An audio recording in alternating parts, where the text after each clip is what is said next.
Good morning everyone. આજે આપણે ધોરણ 11 વિષય વાણિજ્ય વ્યવસ્થાના વાણિજ્યક સેવાઓ ભાગ 2, જેમાં આપણે ત્રીજો જે પાર્ટ આવેલો છે વખાર.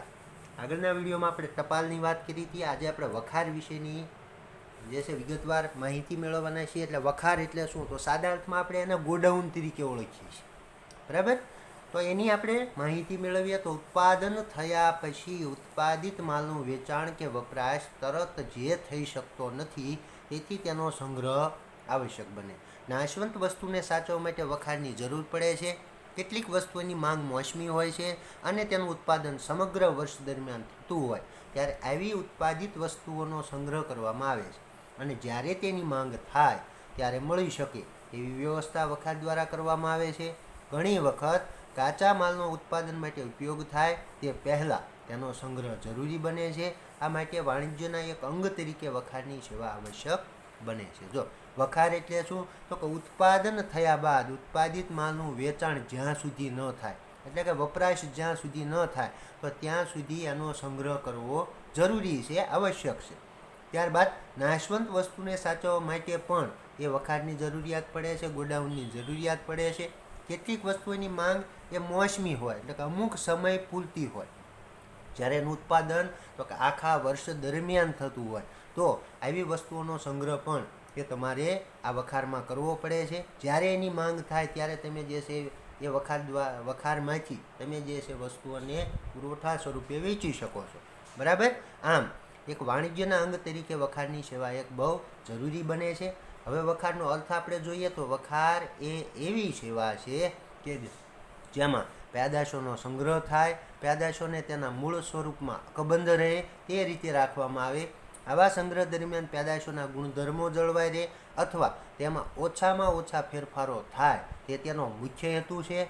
વખારના કારણે એક સમય દૃષ્ટિગુણનું સર્જન થાય છે. જો તો વખાર એટલે શું, તો કે આ એક એવી સેવા આપે છે જેના કારણે પેદાશનો સંગ્રહ કરવાનો આવે છે અને એ પેદાશનો સંગ્રહ દરમિયાન મૂળ સ્વરૂપ જે છે એ અકબંધ રહેવું પડે. ત્યારબાદ સંગ્રહ દરમિયાન એના પેદાશોના ગુણધર્મો પણ ટકી રહેવા પડે, જળવાઈ રહેવા પડે અને તેમાં ઓછામાં ઓછા ફેરફારો થાય એવો જે છે વખારનો હેતુ રહેલો છે. જ્યારે વખાર જે છે સમય દૃષ્ટિગુણ એટલે કે જરૂરિયાત પ્રમાણે માલ એ ગ્રાહક સુધી પહોંચાડવા માટેનું કાર્ય કરે છે, જેના કારણે ઉત્પાદનથી ગ્રાહક સુધીનો જે સમયગાળો એ સાચવવા માટેનો હોય તો એ વખાર દ્વારા પૂરો થાય છે. એના કારણે સમય દૃષ્ટિગુણનું સર્જન કરતું એક જે છે માધ્યમ આપણે ગણી શકીએ. ત્યારબાદ વખારના પ્રકારો આપણે જોઈએ તો માલિકીની દ્રષ્ટિએ, જકાતની દ્રષ્ટિએ અને ઉપયોગની દ્રષ્ટિએ. જેમાં માલિકીની દ્રષ્ટિએ વખારોના પ્રકારો જોઈએ તો ખાનગી માલિકીની વખારો અને જાહેર માલિકીની વખારો. તો ખાનગી માલિકીની વખારો તો કે વ્યાપારી કે ઉત્પાદકો પોતાના માલના સંગ્રહ માટે તેમની જરૂરિયાત અનુસાર પોતાની માલિકીની વખારો રાખે તો તેને કેવી માલિકીની વખારો કહેવાય, ખાનગી માલિકીને. જો અહીંયા વ્યાપારી કે ઉત્પાદક પોતાના માલનો સંગ્રહ કરવો હોય, પોતાના માલની સાચવણી કરવી હોય, બરાબર, તો જરૂરિયાત અનુસાર પોતાની માલિકીની વખારો એ પોતે રાખતા હોય છે. તો એવી વખારોને આપણે ખાનગી માલિકીની વખારો એટલે કે પ્રાઇવેટ વખારો તરીકે તમે ઓળખી શકો. બીજો પ્રકાર છે જાહેર વખારો. જે વખારોનો ઉપયોગ પોતાના ધંધા કે હેતુ માટે થતો નથી પરંતુ જાહેર જનતાના ઉપયોગ માટે કરવામાં આવે તો એવી વખારોને શું કરવામાં આવે છે, જાહેર વખારો. જો અહીંયા તો કે એ વખારોનો ઉપયોગ પોતાના ધંધા કે હેતુ માટે નથી થતો, પોતાની ધંધાની ચીજવસ્તુઓને એ સાચવવા માટે નથી થતો, સંગ્રહ માટે નથી થતો, તો કે લોકોની જાહેર જનતાના ઉપયોગ માટે એ પોતે ચીજવસ્તુઓનો સંગ્રહ કરી શકે એ માટે જે છે આ વખારો બનાવવામાં આવે છે, એટલે એને જાહેર વખારો કહેવામાં આવે છે. આ વખારોની માલિકી પણ અંગત વ્યક્તિ કે સંસ્થાની હોય છે. ધંધાદારી કે અન્ય લોકો આ વખારની સેવાનો લાભ મેળવતા હોય અને બદલામાં તેઓ ભાડું અને અન્ય ખર્ચ ચૂકવે છે. ખાસ કરીને રેલવે સ્ટેશન, બંદર અને હવાઈ મથકોની નજીક આવી જાહેર વખારો હોય છે. જો આ વખારોનો હેતુ તો કે પ્રથમ જે છે કોણ માલિક હોય છે, તો કે કાં તો વ્યક્તિ કે સંસ્થાની આ માલિકીની હોય છે. આ ધંધાદારી કે અન્ય લોકો આ વખારની સેવાનો લાભ મેળવીને જેના બદલામાં એ જે છે ભાડું કે અન્ય ખર્ચ ચૂકવે છે. આવી વખારો તો કે ખાસ કરીને એવી વખારો જે છે એ રેલવે સ્ટેશન, બંદર અને હવાઈ મથકોની નજીક જે છે જોવા મળે છે, જેને આપણે જાહેર વખારો ગણીએ.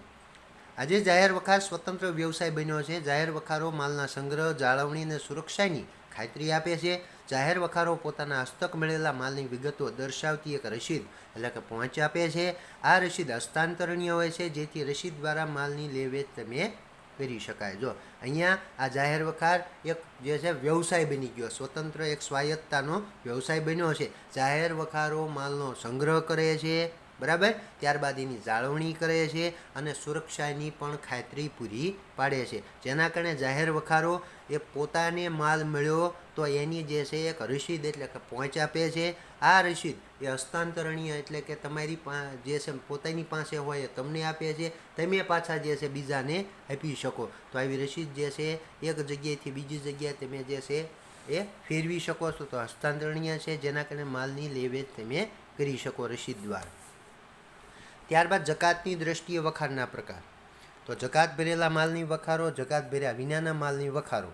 તો જકાત ભરેલા માલની વખારો એટલે શું? તો કે આયાત કરેલા માલ ઉપર આયાત જકાત ચૂકવ્યા પછી તેને નિર્ધારિત સ્થાને લઈ જવા તાત્કાલિક વાહન વ્યવહારની સેવા ઉપલબ્ધ ન હોય ત્યારે બંદરો, હવાઈ મથકો અને સરહદી વિસ્તારોમાં જકાત ભરેલા માલનો સંગ્રહ કરવા માટે જાહેર વખારોની સેવા મળી શકે. આવી વખારોને જકાત ભરેલા માલની વખારો તરીકે આપણે ઓળખી શકીએ. તો અહીંયા આપણે જકાત ભરેલા માલની વખારો ગણી છે. તો કઈ રીતે? તો કે આપણે વિશ્વના દેશો પાસેથી જ્યારે કોઈ પણ વસ્તુની આયાત કરીએ તો એ માલ ઉપર આપણે જે છે એ આયાત જકાત એટલે કે આયાત પરનો વેરો ભરવો પડે. આયાત પરનો વેરો ભર્યા બાદ એમાં જે છે એ માલ તરત ને તરત આપણે આપણી જે છે મૂળ સ્થાને લઈ જઈ શકતા નથી. કેમ? તો કે વાહન વ્યવહારની સેવા તરત ને તરત આપણે એ મેળવી ન શકીએ. જેના કારણે તો કે એ માલ જો એ દરિયાએથી આવ્યો હોય તો એ બંદરોમાં, હવાઈ મથકો અને સરહદી વિસ્તારોમાં એ આવા જે છે જકાત ભરેલા માલનો સંગ્રહ કરવા માટે જાહેર વખારો એ જોવા મળે છે, જેની સેવા તમે લઈ શકો. અને આવી વખારોને કેવી વખારો કહેવામાં આવે છે? તો કે જકાત ભરેલા માલની વખારો કહેવાય છે. ત્યાર બીજો પ્રકાર જકાત ભર્યા વિનાના માલની વખારો, જેને આપણે બોન્ડેડ ગોડાઉન ગણીએ છીએ.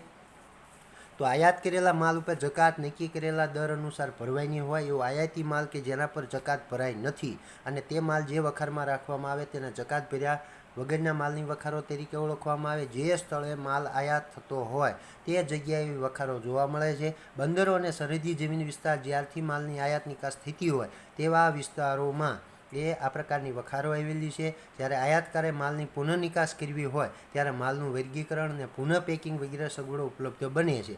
માલના મૂળ સ્વરૂપમાં કોઈ પણ પ્રકારનો ફેરફાર કરવામાં આવતો નથી. આવી વખારો પુનઃ નિકાસ માટે એક શું બને છે? આશીર્વાદ રૂપ નીવડે છે. તો જકાત ભર્યા વિનાના માલની વખારો, જેને આપણે બોન્ડેડ ગોડાઉન કરીએ તો બોન્ડેડ ગોડાઉન તો કે આયાત કરેલા માલ ઉપર એક જકાત ભરવી પડે. તો જે જકાત ભરાણી નથી અને જેની જે છે એ અમુક ગોડાઉનમાં સાચવણી કરવામાં આવે છે, અમુક વખારોમાં સાચવણી કરવામાં આવે છે, તો એને આપણે જકાત ભર્યા વિનાના માલની વખારો તરીકે ઓળખીએ છીએ. જે સ્થળે માલ આયાત થયો હોય તો એ જગ્યાએ આવી વખારો જોવા મળે, જેમાં એ બંદર હોય, સરહદી જમીન હોય, બરાબર. તો અહીંયા જે છે આવા આયાત નિકાસ થતી હોય તો તેવા વિસ્તારોમાં આ પ્રકારની વખારો આવેલી છે.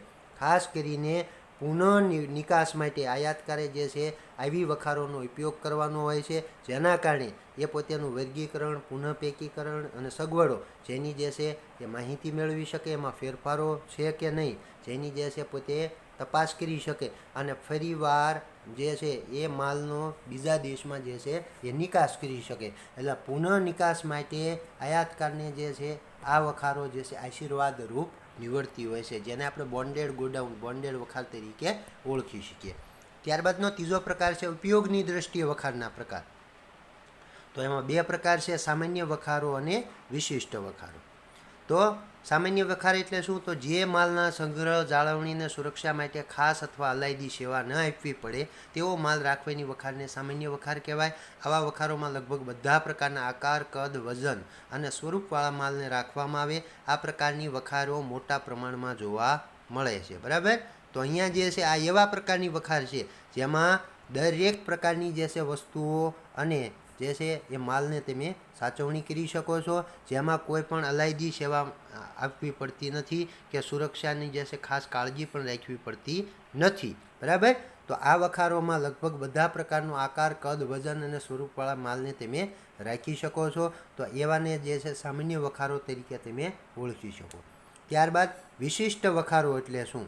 તો જે માલનો સંગ્રહ, જાળવણીને સુરક્ષા માટે ખાસ અથવા અલાયદી સેવા આપવી પડે તેવા માલને રાખવાની વખારને કેવી વખાર કહેવાય છે? વિશિષ્ટ વખાર.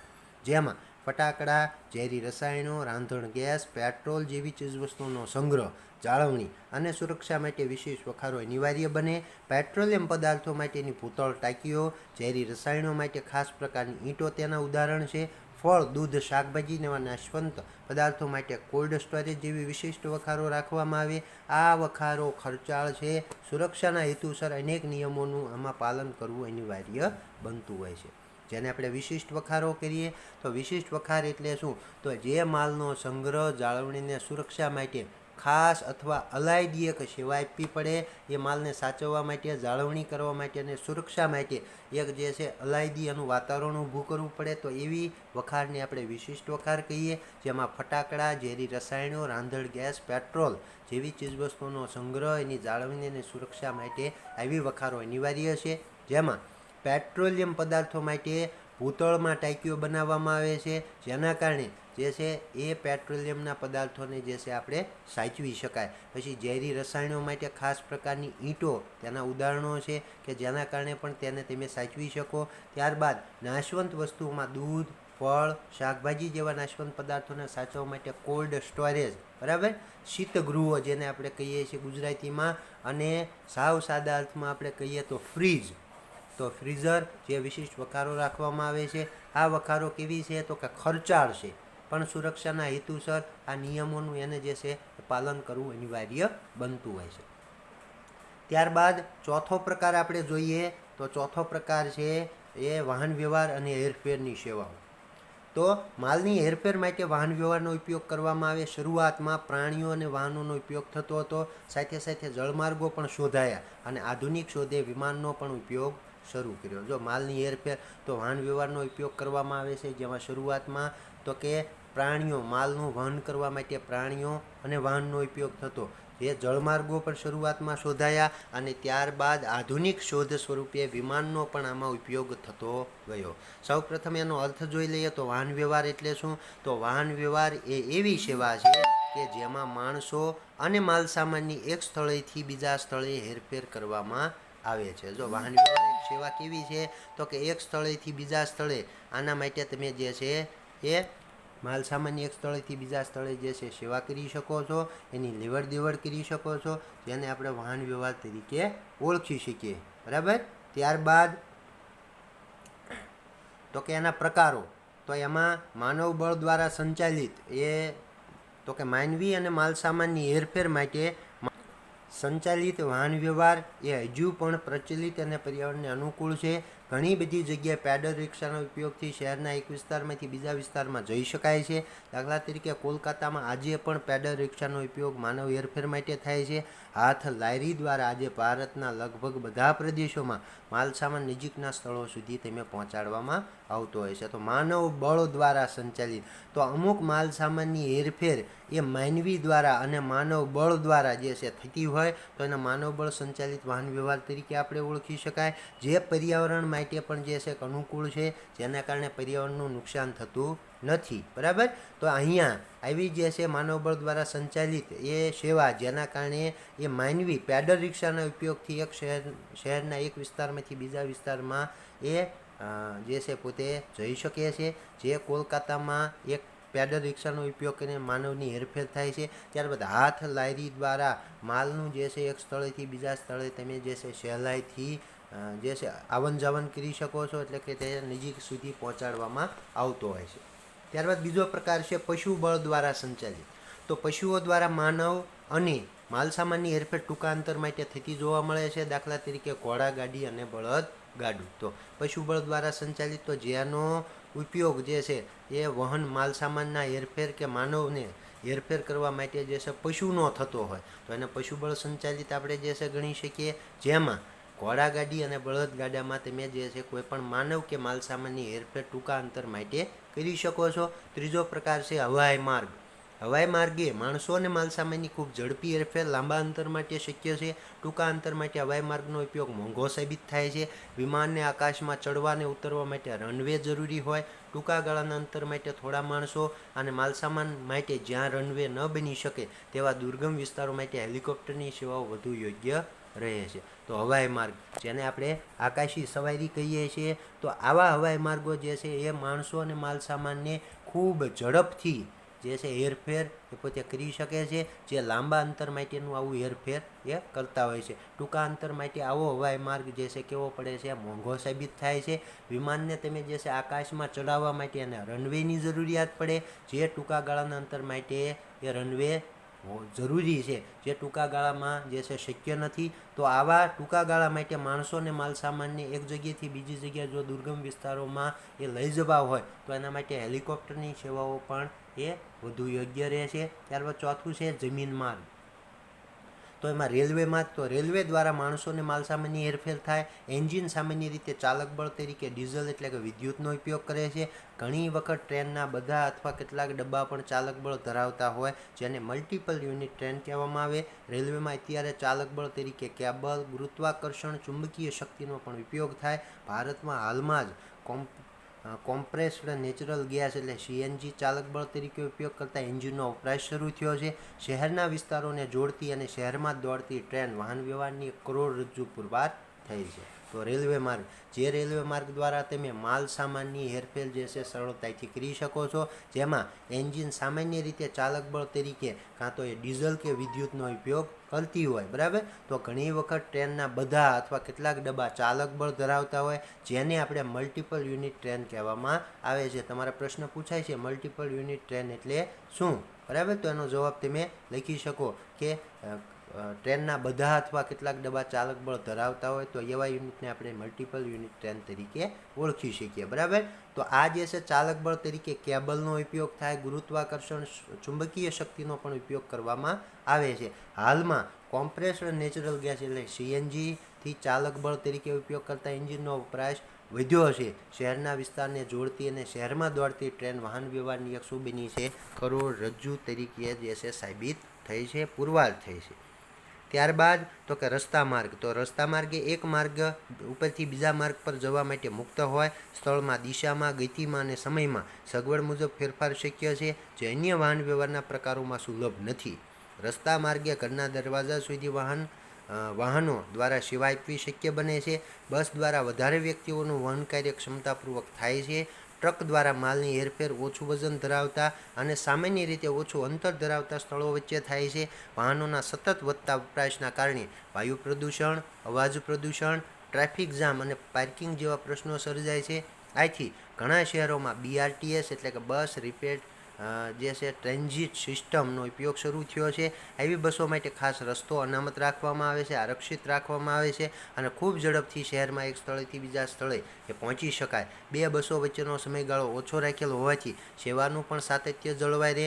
હાલ ગુજરાતમાં અમદાવાદ, સુરત અને રાજકોટ જેવા શહેરોમાં આ સેવા બીઆરટીએસની તમે જોઈ શકો છો. તો રસ્તા માર્ગ, જે રસ્તા માર્ગમાં પણ તમે જે છે એક જગ્યાએથી બીજી જગ્યાએ એ સ્થળમાં, દિશામાં, ગતિમાં અને સમયમાં સગવડ મુજબ ફેરફાર કરી શકો છો, જેના કારણે વાહન વ્યવહાર આ પ્રકારોમાં સુલભ એ પોતે બની શક્યો છે. તો રસ્તા માર્ગે દરવાજા સુધી વાહનો જો છે તમારે પહોંચાડવા હોય તો એના માટે જે છે આ રસ્તા માર્ગમાં એ વાહન વ્યવહારનો ઉપયોગ તમે કરી શકો છો. ત્યારબાદ બસ દ્વારા વધારે વ્યક્તિઓનું વહન કાર્ય ક્ષમતાપૂર્વક થાય. તો ટ્રક દ્વારા માલની હેરફેરનું ઓછું વજન ધરાવતા અને સામાન્ય રીતે ઓછું અંતર ધરાવતા સ્થળો વચ્ચે થાય છે. આમ વાહનોનું સતત વધતા વપરાશના કારણે શું થાય તો કે વાયુ પ્રદૂષણ, ત્યારબાદ અવાજ પ્રદૂષણ અને ટ્રાફિક જામ અને પાર્કિંગ જેવા પ્રશ્નો ઉપસ્થિત થાય. તો ઘણા શહેરોમાં બીઆરટીએસની જે છે સેવા એ શરૂ થઈ છે. જે બીઆરટીએસની સેવા જે છે અમુક રસ્તા માટે અનામત રાખવામાં આવી છે, જેમાં બીજું વાહન જે છે એ ચલાવી શકાતું નથી. જે શહેરમાં જ એક સ્થળેથી બીજા સ્થળે જે છે તમને પહોંચાડવા માટેનું કાર્ય કરે છે, જેનો સમયગાળો એ બે બસો વચ્ચેનો ઓછો રાખેલો હોવાથી સેવાનું એક સાતત્ય જળવાઈ શકે. ઉદાહરણ તરીકે ગુજરાતમાં અમદાવાદ, સુરત અને રાજકોટ જેવા શહેરોમાં આ બીઆરટીએસની સેવા તમે જોઈ શકો છો. ત્યારબાદ જળમાર્ગ. તો દરિયો, સરોવર, નહેર, નદી વગેરે જળમાર્ગોમાં હોડી, વાહન કે અન્ય સાધનોથી જળમાર્ગે વાહન વ્યવહાર થાય છે.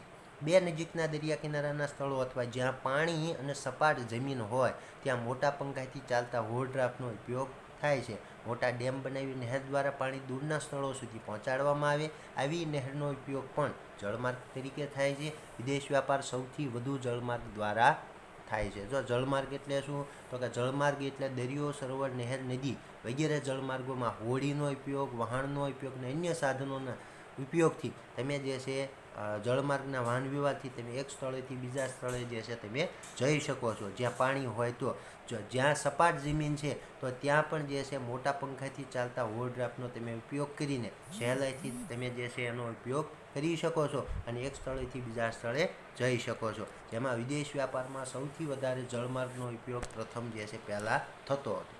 જળમાર્ગે થતું વહન બીજા પ્રકારો કરતાં થોડું ધીમું છે, છતાં આધુનિક એન્જિનોના કારણે બહુ જ મોટા જથ્થામાં માલ સામાન કાર્યક્ષમ રીતે પહોંચાડાય છે.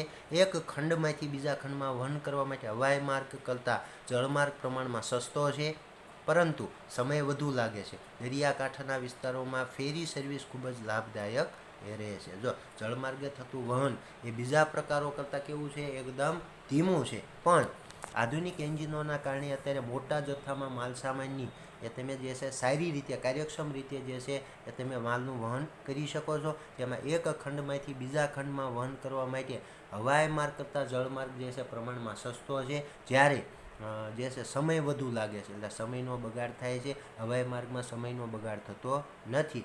દરિયાકાંઠાના વિસ્તારોમાં ફેરી સર્વિસ જે છે ખૂબ લાભદાયક નીવડતી હોય છે. અને છેલ્લો મુદ્દો, પાઇપલાઇન દ્વારા વહન. તો પ્રવાહી અથવા ગેસ જેવી પેદાશો માટે પાઇપલાઇનનો ઉપયોગ વધુ કાર્યક્ષમ રહે છે. પ્રવાહી કચરાનો નિકાલ, પાણી, પેટ્રોલિયમ, કુદરતી ગેસ વગેરે માટે એવી વ્યવસ્થા ઉપયોગી છે. તો અહીંયા પાઇપલાઇન, તો પાઇપલાઇન એટલે શું, તો કે પાઇપલાઇનનો ઉપયોગ ક્યાં થાય, તો કે પ્રવાહી અથવા ગેસ જેવી પેદાશોને એક સ્થળેથી બીજા સ્થળે તેનું તમારે વહન સરળતાથી કરવું હોય તો એ પાઇપલાઇનનો ઉપયોગ તમે કાર્યક્ષમ રીતે કરી શકો છો. જે પ્રવાહી કચરાનો નિકાલ, પાણી, પેટ્રોલિયમ, કુદરતી ગેસ જેની વ્યવસ્થાને તમે જે છે પાઇપલાઇન દ્વારા સરળતાથી એનું આવન જાવન કરી શકાય. ઉદાહરણ તરીકે હજીરા, જે ગુજરાતથી મધ્યપ્રદેશ અને ઉત્તર પ્રદેશમાં ગેસ પરિવહન માટેની પાઇપલાઇન નાખવામાં આવેલી છે. ભારતમાં અસમ, બિહાર, ગુજરાત, ઉત્તર પ્રદેશ અને હરિયાણા જેવા રાજ્યોમાં પાઇપલાઇન દ્વારા ક્રૂડ ઓઇલ અને પેટ્રોલિયમ પેદાશોનું શું કરવામાં આવે છે, પરિવહન એ કરવામાં આવે છે. તો અહીંયા ઉદાહરણ પણ આપ્યા છે કે અમુક રાજ્યોમાં ગેસ પરિવહન માટેની પાઇપલાઇન નાખવામાં આવી છે, જે સરળતાથી તમે જે છે ઘર સુધી એ ગેસનો ઉપયોગ તમે